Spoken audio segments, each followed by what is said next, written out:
Hello and welcome to World Talks on TVP World with me, Ashim Kumar.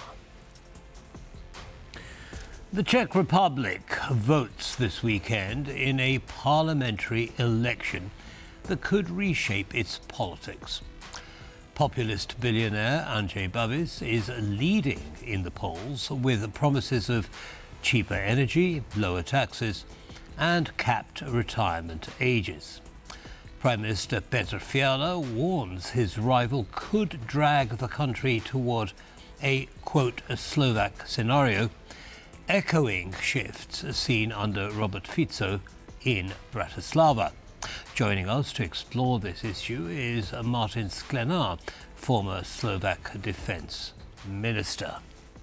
Mr. Sklenár, thank you very much for taking the time and welcome. Thank you very much. Very happy to be on the show. Thank you. So let's start with what Prime Minister Fiala said. He says if Babiš were to win, he would be dragging the Czech Republic into a Slovak scenario. What do you think that means? Well, he wants to raise the concern that there is a possible change in the foreign policy orientation of the Czech Republic, and he wants to mobilize his constituency, his voters, to go to vote during the election and help him overcome the situation that we expect, in which Mr. Babiš's party will probably take the leadership in the election, and he will be the one in charge of putting together a new government in the Czech Republic. And what Mr. Fiala wants to make sure that the people understand is that there is a risk that with political changes in Slovakia, they could spill over into the Czech Republic and somehow diminish the role that the Czech Republic has been playing in the European and in the NATO context, and take away the credit that Czechs and their political representatives enjoy at the international level. So it's a call to mobilize his voters and make Mr. Babiš's situation as complicated as possible. Understood. Can you be a bit more specific when you talk about the role of the Czech Republic compared to that of Slovakia as it stands at the moment in the international arena?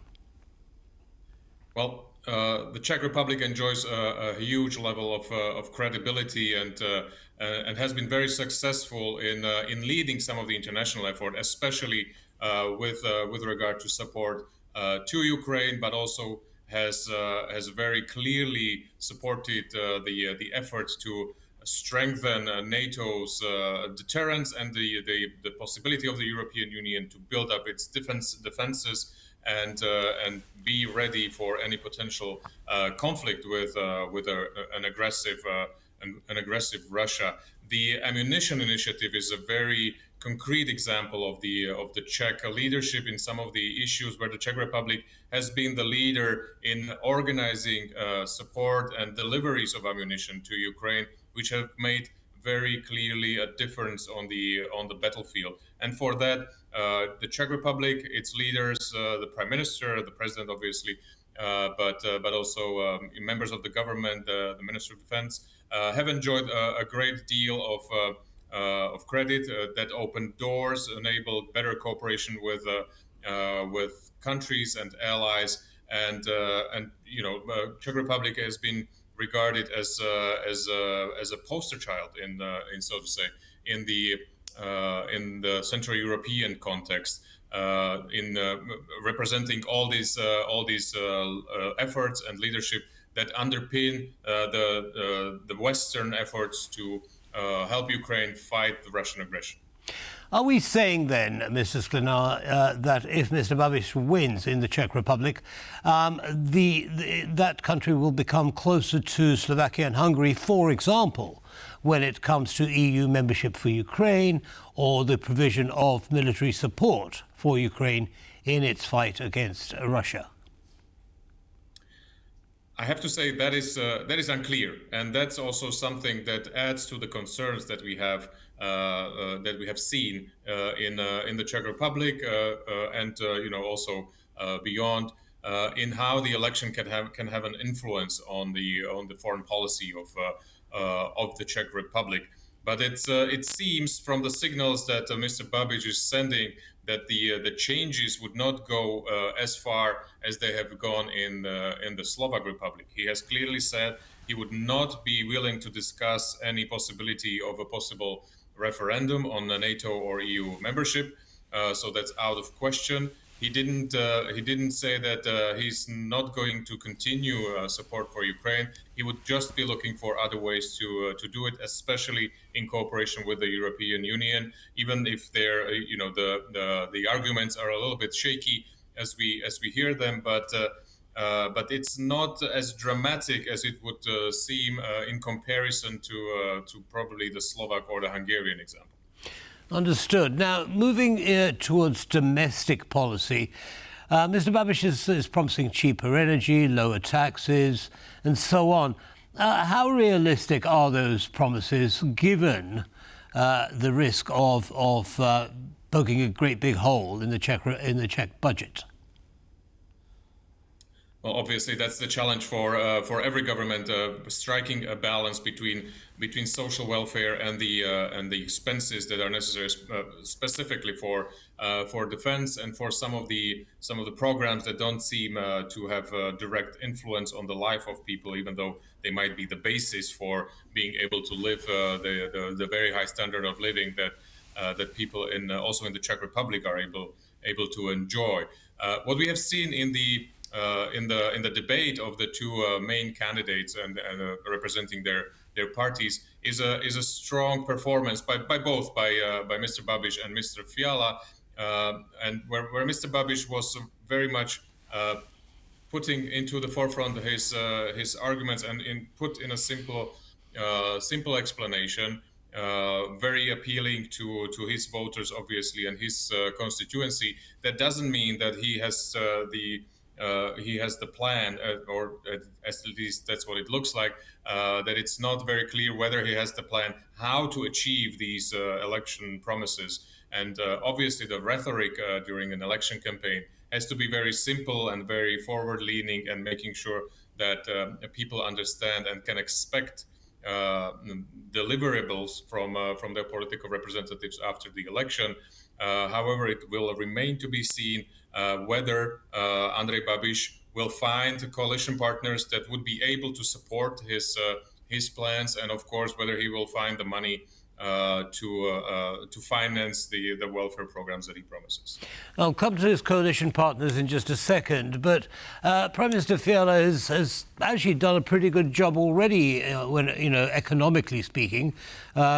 Wages have gone up, inflation is dropping. Why isn't that cutting through to the people's psyche about who to vote for?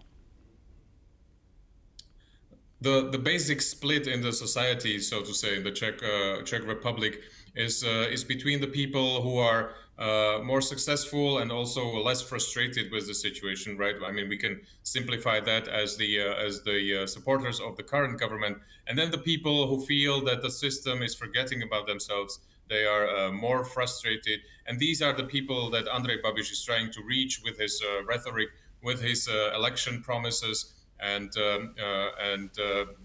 he's been very successful with it. He's trying to make a case even about or we're looking towards the senior population in the Czech Republic, which, given the demographic developments in many of our countries, is a strong base of voters that he can tap into, and he's been successful in that. He can represent not only the bold ideas, but he can also represent the leader that these people would expect, who's bold, who's caring more about the people, and then taking into account the grave international situation. And that's for some of the voter base, that is very important.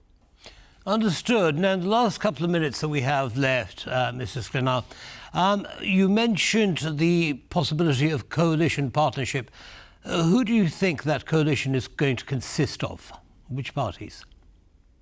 That's another uncertainty that adds to the concerns that we feel from Mr. Babiš's statements. So he's signaling that he would be able or willing to set up a minority government to rule in the next election cycle, which opens questions with whose support in the parliament this would be happening. He's ruling out for the moment any possible coalition with any party from the current coalition, which raises the question because the other part of the current opposition is extremist or more extreme parties who would come to a government negotiation with very strong positions, especially on NATO and the EU, which are in direct contrast, I have to say, with Mr. Babiš's statements so far. So it's very unclear how he would be able to actually put together a coalition government that would be stable enough to rule the country in the next period. That's why Mr. Babiš also very strongly tries to mobilize his voters to push the possibility of getting enough votes to form a one-party government, even if that might be out of the possibilities. Does President Pavel have any say in or influence over who is involved in that coalition? Of course, the role of the president is key in the period after the election.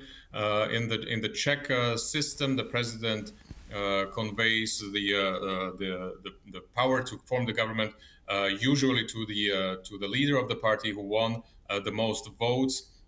That's what he also signaled that he's going to do in line of tradition. And if that leader is not able to form a government, then the president can decide again whether he will put the omen to another representative. But we have to say that in this situation where the vote or the election, the upcoming election, is seen sometimes as a vote for between the Czech Republic on the way towards west or towards east. The president and his personality stand there as a very strong element of continuing to represent the Western quality of the Czech Republic and the society, and is a very in that sense a very calming presence on the political scene. Understood. So we do have some checks and balances, making sure that the Czech Republic doesn't completely go off trajectory. Mr. Sklenár, thank you so much for sharing your analysis with our audience. Have a good evening, sir. Thank you very much. Bye-bye. Bye. And that brings us to the end of this episode of World Talks. Goodbye.